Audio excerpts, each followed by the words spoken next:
Hey everyone, welcome to the Adrian Tan Show. This is my podcast where I have deep conversations with the people who are enabling organizations to become ready for the future of work. My guests include a mindfulness coach, the folks behind Singapore's most popular investment app, and many more. They all have one thing in common, and that is to help level up your organizations through your people. My guest today is the co-founder and CEO of Rewardz, a mobile-first leader in digital engagement solutions for employees, sales teams, customers, and B2B partners.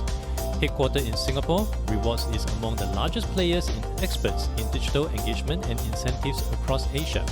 Having served 150 clients and 250,000 users in 19 countries, it offers cloud-based mobile and web platforms and plug-in solutions for any company's engagement needs. Backed by Japan's Benefit One, Rewardz remain focused on its vision of building globally relevant one-stop engagement and wellness platform CERRA and Flabuless, earning it coveted awards in the space. My guest also hails from a banking background with over a decade of experience with reputable investment banks, including JP Morgan, RBS, and Credit Suisse. Please welcome Sudhanshu Tewari. Welcome to the show, Sud. So tell us more about Rewardz and what problem is it trying to solve? Thanks, Adrian, for having me on the show. Really appreciate it. So for Rewardz, broadly, the problem which we are trying to solve is the problem which almost every company faces. It's a problem of rewarding. Now, whether you want to reward your employees, your customers, your dealers, your partners, but every company has this need to reward their key stakeholders. And we at Rewardz are providing solutions to solve this need. So that's broadly what we do. And what motivated you to start this company in the first place? So 8 years ago, we went down this path 8 years ago in 2013-14. And one of the key motivation for me was to build something of my own from scratch. So building my own product, building my own company from scratch, that's just starting my own startup was a very key motivation for me personally. And then we did it. It started by me and my wife, and along with another friend. So Nicole is my wife, and Jaya is our close friend. Three of us started this company. And Nicole comes from the HR background, so we used to have these dinner table conversations where she will come home and she'll tell me a lot of the challenges she's facing in the employee engagement space. She comes from that background. She used to organize these employee wellness challenges, employee engagement activities. And back in 2013, this industry was really very nascent. There weren't any players, there weren't any technology players in this space, and especially in Asia. You will see a lot of global companies like JP Morgan using US players, UK players, but nobody in Asia was trying to solve the local challenges in this whole space. So that's where our thought came about, that me coming from technology background, Nicole coming from HR, and Jaya had a lot of private banking corporate experience. So we put our heads together and we started Rewardz. And what were you doing before this, before you started? You mentioned you were in the technology space. Yes. So before starting Rewardz, I was working in banks. I had a decade-long career in banks. So I graduated from NUS, did my bachelor's in computer science, and then started working in almost across three banks. I worked a lot in Credit Suisse, then worked for a while in RBS, then finally my last job was in JP Morgan. And I was building trading platforms. So I started off as a programmer, moved to project manager, program manager. So I was building end-to-end trading systems for these investment banks till I reached a stage that, this is not exciting enough. I need to do something of my own. Well, it must be very exciting to be running your own show right now.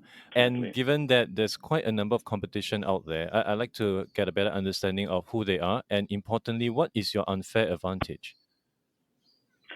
Yeah, so there are quite a few players, especially employee engagement is when we use that word, it's a very broad space. You can tackle it from companies who are gathering surveys and feedbacks, and they are also in the employee engagement space, and companies like us who are more in the rewards and recognition space. So 5 years back, you will hardly find any players in Asia in this space. So were mostly global companies like Rewardz, Gateway, Global Force, who are achievers, who are operating in this market. Now I think there are a lot of Asian companies, especially Singapore is like the 101 on Asia, where you see this market has definitely matured, both in Singapore as well as in Malaysia. You'll find quite a few rewards and recognition companies who are coming up. In India, India has matured a lot in the rewards and recognition space. India, China, both of them have a lot of local companies in this space. So in India, you have a company called Zuzode, which is a leader in that space. In Malaysia, there is a company called Self-Driven who's doing very well in the rewards and recognition space. So it's very healthy to see a lot of new age startup companies who have come up like us in the last 5 years in this space. And tackling your other question, what differentiates rewards? Firstly, we are continuously upgrading, changing, improving our product. So I think there has not been a single year where we have remained constant. Every year you will see that Rewards is keep making both horizontal and vertical progress, I would say. Horizontal progress is in terms of features. So in our existing products, which we are selling to our customers, we'll keep adding more features which we feel is liked by the customers, which we feel we ourselves internally at Rewards feel that is really a great addition. So that we keep doing. And vertical product is that we keep going up the value chain. So from earlier selling just for employees, in the last 2 years, we have started using our solutions for customer loyalty, sales incentives, channel incentives, same product. As well as now we are entering like the flexi benefit space, which is traditionally only done by insurance broker. So that's really changing our target customer and trying to sell to more customer. And from being a good to have product in the HR space, we are becoming an essential product. So that's one. That's first main advantage that we keep evolving as a product. And secondly, over the years, because we started when there was hardly nobody in the market 6 years ago, we have built a huge network of merchants. So we are probably the only players who have across Asia. We cover almost each country in Asia. So 19 countries are covered. So that's not possible for a player or a competitor who's just started, who's a very recent player, or who's only based in single market. So that differentiates us on deals for multinational, for regional clients who's looking for a regional player who can serve all their offices. So that's the second key advantage, which is because of our first mover advantage and being in this industry for a long time, we have gained. And then as throughout the years, we have gained a lot of clients. And we really pride ourselves in how we manage our clients, how we support our clients. So we gain a lot of word of mouth. We have a lot of clients vouching for our service, which helps us get some of those key deals. And lastly, the investment we have as a financially backed by one of the top 200 companies in Japan. We are very stable financially. We don't have any counterparty risks which clients worry about or partners worry about. Financially, we are a very stable backed company with a very healthy cash balance to grow. So that those are the key areas, Adrian, where how we differentiate ourselves from incumbents. That's really interesting to know, and I have so many questions to ask you. But maybe first of all, given that you're in so many different countries, you get exposed to how each of these operate and the differences between each of them. How does the employee rewards and recognition landscape looks like in Asia? And maybe you could pick Singapore and another country for comparison. Yeah. I mean, and very good example will be Singapore and across the border Malaysia. How does it differ? It's just it's two countries just cross each other, but the landscape is completely different.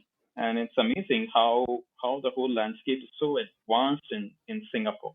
The clients really know what they want in this space. When a request comes to us, it's very crystal clear that what their requirements are going to be.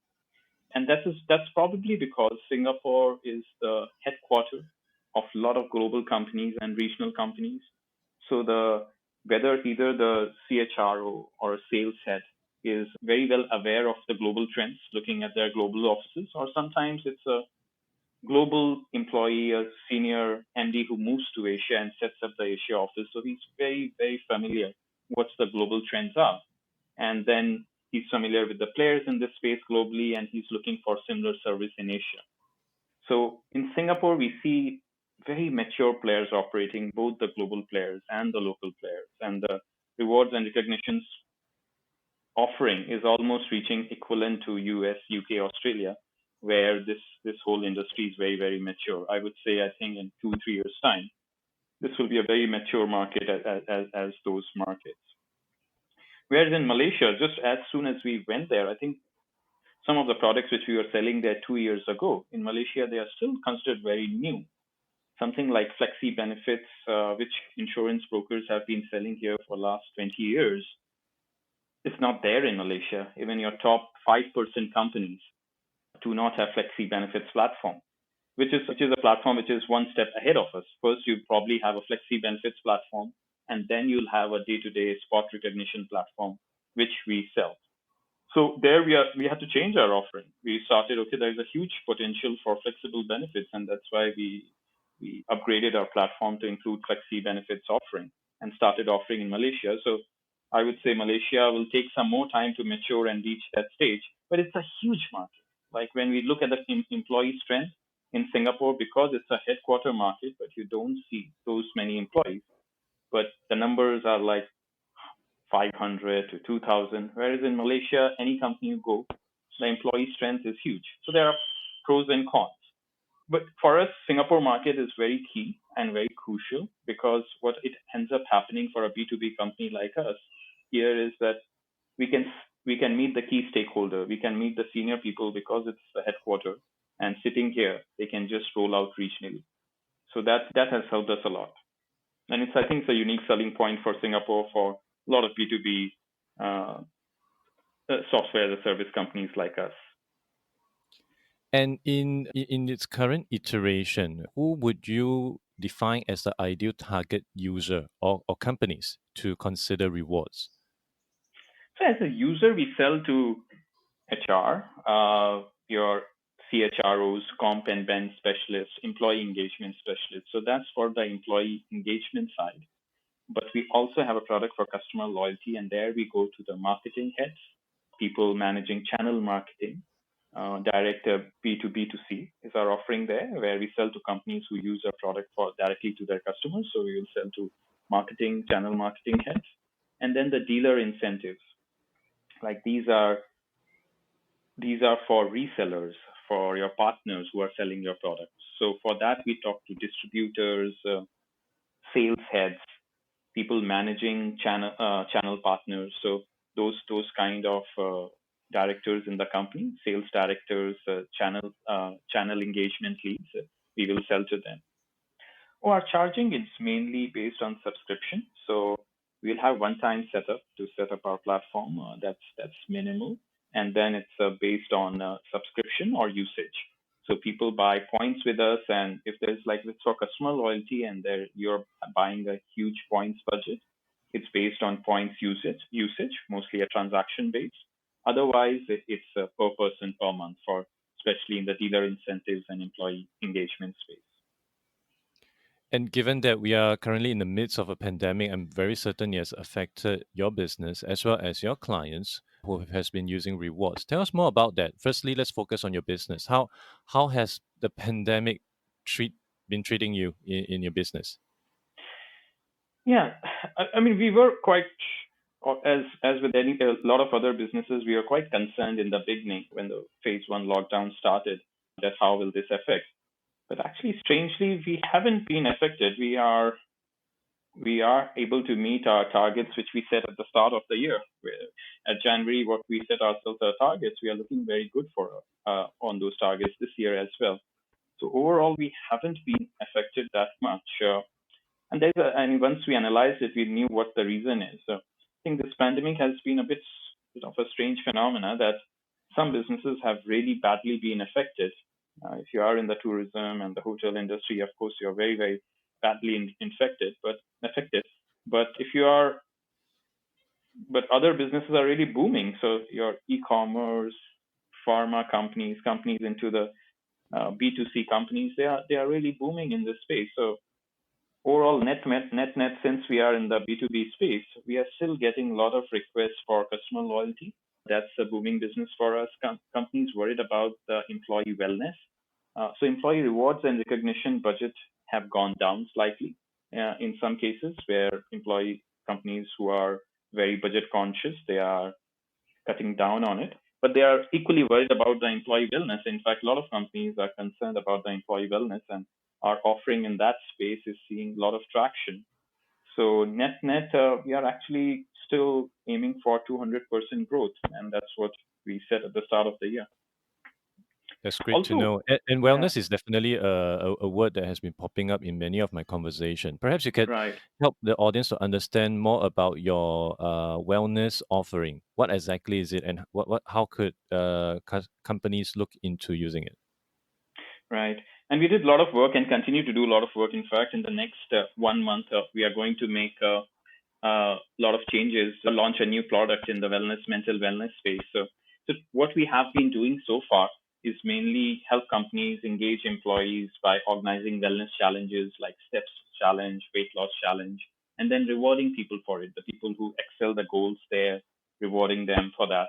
So that's what we have been doing, and that's been a stable business for the last 3-4 years. We started it in 2015-16. Again, a very first mover advantage in the market. There weren't any players then, but since then it's been a stable, growing business for us. Mostly, primarily focusing on physical wellness. We hadn't gone much into mental wellness so far, and that's what we are going to do this year. We are going to work with another company and integrate their product to track mental wellness as well of our employees. Just do a check-in on them daily, how they are doing, and use that as an integrated offering with our other wellness challenges.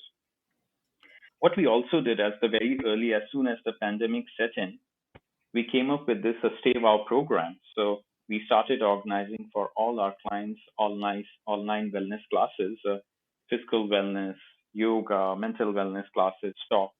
This is something which we are not doing. We were not really an events company, but it was a need of the hour. I think that all our clients were struggling with this need, that everybody was stuck at home and there was no way to engage employees. It's not so easy to organize step challenges when people are locked down at home.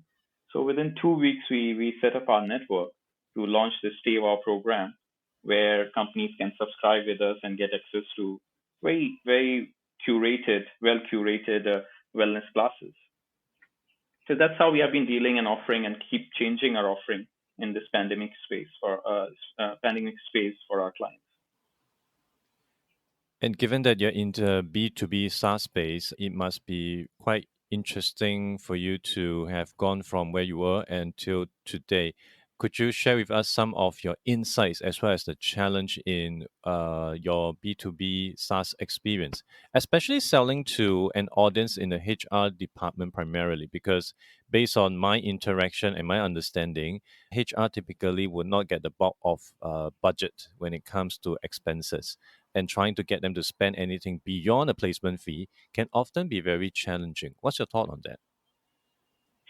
Yes, yeah, I think B2B sales, when we started this company, we underestimated the problem that we thought once we have a great product and we have our first client, the problem is solved.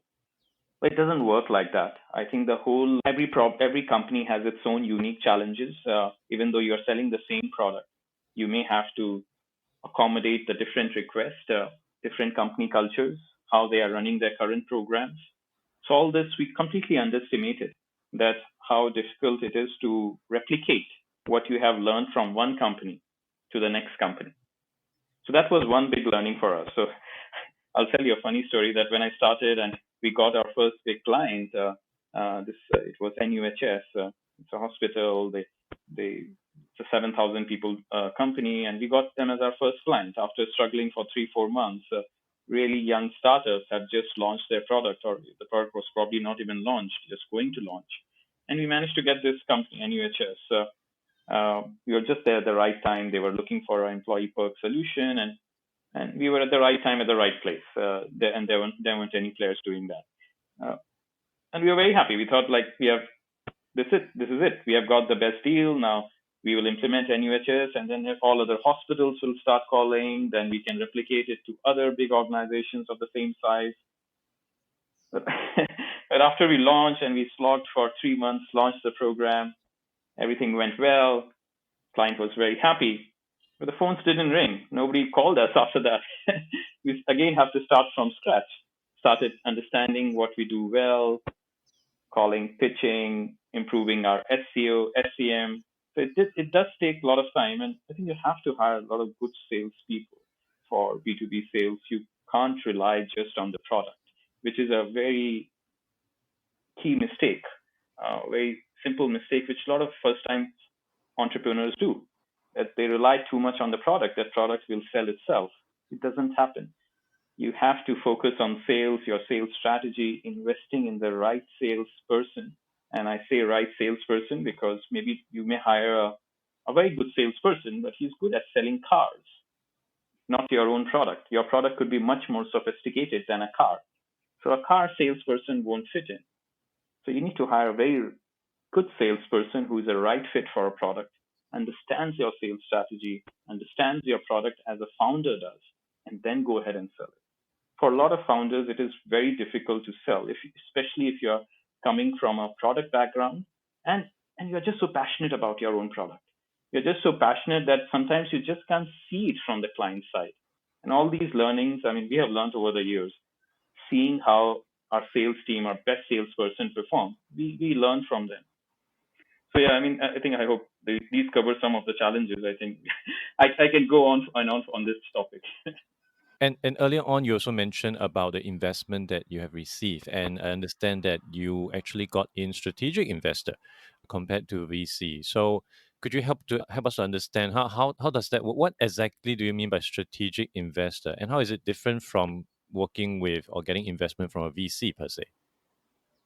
Right. I think I'll take a step back and for explaining this whole topic of investment, I think there is a very singular view in the market where raising investment means chasing a VC. Obviously, a lot of people, almost everybody, if you start and bootstrap, will raise investment either through themselves or through their family or friends. I think that's same for everybody. But after that, second stage, yes, most companies will raise investment through an angel investor. And from there, people I think there is a common misconception that after that, your only way to grow is to raise money from a VC. And a lot of companies don't fit that bracket of VC investment. So as a founder, I think once you know your idea, and I think you should know very early what kind of investment you are going to raise, whether it's from a VC or through other sources, whether your company is fit for VC investment, because there are a lot of alternate ways of raising investment. Raising VC investment is not the only way. So I think answering that question for yourself, for the founders, is very important. Probably at the idea level, or once you have the product fit stage, once you have proven your product works for your target audience, and you know your next 4 or 5 years strategy, you need to ask yourself, is your business fit for VC investment? Because traditionally, VCs will always look for like 1,000% growth, very aggressive expansion plans. Don't focus on profit, focus on growth numbers, revenue numbers. Now, this may not be your cup of tea. Your business may not be suited to it. You personally may not want to do that. So if you don't want that, but all businesses do need funding to grow. So if you don't want that, there are other ways of investment. So which is what we did with. And I think I realized it very early. I think I had this conversation. I also didn't know that VC investment is the only investment after 1 or 2 years of starting Rewardz. I was chasing VCs. And when it wasn't going anywhere, I think one of our good VC friends gave me this advice and showed me other ways of raising investment. There are other modes of investment. You have family houses, which will definitely invest in you, and they are looking for more stable businesses. You have your strategic investors, which is what we went with. So a strategic investor is somebody who's in the same business as you, but much ahead of you. And they have crossed that bridge, what you are still trying to cross. So Benefit One, who is our investor, is a strategic investor like that. They have been in this business since 1995. They have 9 million users. They have grown to be a $2 billion company. And they are among the top 200 by market cap in Japan Stock Exchange. Japan means stock exchange. So it's a pretty big size company in the same business as us. So firstly, if you're not able to raise VC investment, it doesn't mean that your business idea or your business cannot grow. Your business can still go to be a billion-dollar company and a public listed, and you can be very successful by raising investment through other channels. And Benefit One did it themselves, and we hope to do the same. And also other modes could be like debt instruments. There are a lot of debt funding available now, which you can raise. So that's what strategic investment is. Yeah, I hope I explained myself well there. And your experience with Japanese investor, how was that like for you? Yeah, that's a very interesting one. I think a lot of learnings there, and I must say that I think first couple of years were pretty difficult. Lack of better words. I think I may have almost thought of giving up. I think a couple of times I thought of giving up. But I think the good thing was that we managed to discuss things and align our goals. And I think now we are at a very good, healthy relationship. They have been with us for the last 4 years. And I think the initial trouble was mainly because of the language difference. None of us in my team, including myself, spoke Japanese. Nicole, my wife and co-founder, knows a bit of Japanese, understands it, but not fluent enough. And then the cultural differences, the working style, it's very different. I think in Japan, the way they work is that if you commit to a goal, like even if you miss it by 5%, it's not acceptable. They're very focused on if you're setting some plans, you have to meet those plans and goals. And coming from startup background, how especially also startups raise business plans, write projections for VCs, we tend to be but bit more optimistic. So I think that from the strategic investment perspective and the way they run their businesses, you have to be realistic, and what you commit is what you need to meet. So I think that took us time to align ourselves, our understanding. Also, I think building trust, because you come from a very different culture. Japan works in a very insular way, and that's why Benefit One has grown huge inside Japan. They are such a multi-billion-dollar company, one of the leaders in the space, and there are a couple of other companies like Benefit One, almost the same size. To work with a Singaporean company where the working culture, language differences are so different that for them also it took time to build trust with us. So it took us 1 year, 2 years to build that trust. One of the things which really helped us a lot is having a bridge person who is kind of neutral and understands both parties very well. So we had this Benefit One overseas director who came and sits with us. He is in the same office with us. He doesn't have in Singapore. They don't have any other staff, so he sits with us. And with that, we formed a very good relationship with him. We formed a very good relationship because we work with him daily. He knows us. I mean, once he's sitting with us, he knows what we are doing, how much effort we are doing. The deals we are getting are all real deals. Our growth is really amazing. So he sees that this progress firsthand. And then he communicates that to the Japanese counterparts, and they get a good sense of what we are doing. So that builds a lot of trust between us. And then whenever we have any funding requirements or we need their help with a certain client, he helps connect with them in their local language. So that proved to be very good for us. After a couple of years, we had this person sitting with us, and since the last 2 years, our relationship has really improved. We are planning to do another big fundraise with them next year in March, with which we would like to open up new markets like Vietnam and Philippines, where we plan to go with a new fundraising as well as expand our customer loyalty space.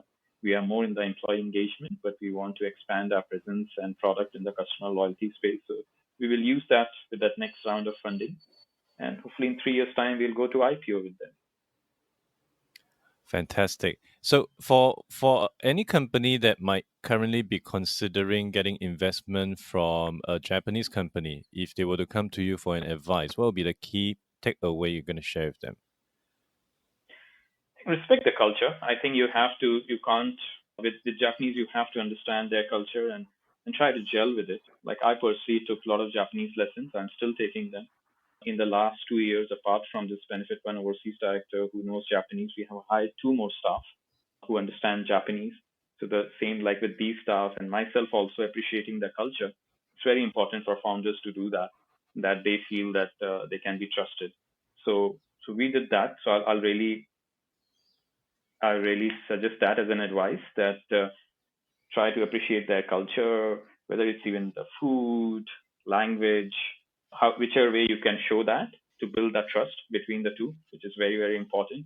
It doesn't go one way. You can't expect them to come try to learn your culture. I think you should do your homework and do as much as possible to understand Japanese culture.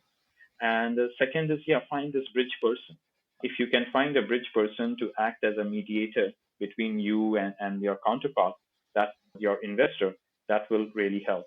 And the third, as I was saying, is that if you commit to something, you better hit those targets. So if you're committed to a business plan, you have to be very particular about it. Track your business plan on a monthly basis, because that will lose that trust which you have built. So you can do everything else right, but if you don't meet the business plan which you have committed to them, that will cause a bit of a setback to the relationship. And you definitely have mentioned quite a number of things which our audience would be very interested in. You mentioned about the customer loyalty program. So in totality, what's next for Rewardz? What would be on your roadmap, and what markets, product expansion plan you would have right now?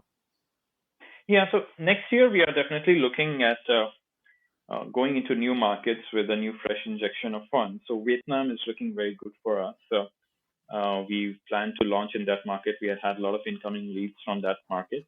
I think it's a mature market where we think we can see the growth we saw in Malaysia. So as a market, we will target Vietnam as to go next, and perhaps after that, Philippines. So Vietnam, Philippines are two key markets for us. And on the product side, we are actually launching 3 new products in the next 3 months, and it's a very busy phase for us. As I was mentioning, we're planning to integrate on the mental wellness side with a product called Joy. They are a new player in the space, but we really like that offering. So Rewardz and Joy will integrate our offering and provide a complete wellness solution which covers the mental wellness side. And we'll continue to add a lot more on the mental wellness side, as well as a flexible benefits platform. So we are trying to launch a platform with one of the major insurance player in the region, one of the regional leaders in the insurance space. We are trying to become their flexible benefits provider, so that they can go direct to the clients without the need of brokers. So that's another big offering in the market. And finally, it's the customer loyalty space, as I was mentioning. We have been very dominant in the employee space, but we feel our product and our network can be very easily used for clients who are looking solutions for their customers, to engage their customers, to reward their customers. So we will target even SMEs and anybody who is launching an app to gain new customers. They can use our product. So we are launching a new product called Spur, which will be used in this space. So yeah, that's lots happening in the product space as well. With so much happening, would you happen to be hiring right now? Yes, actually, we just finished a very big round of hiring. We almost increased our staff strength size by 30% in the last 1 month. So now it's in the onboarding stage at the moment. A lot of people are joined last week and will be joining whole of this month and November.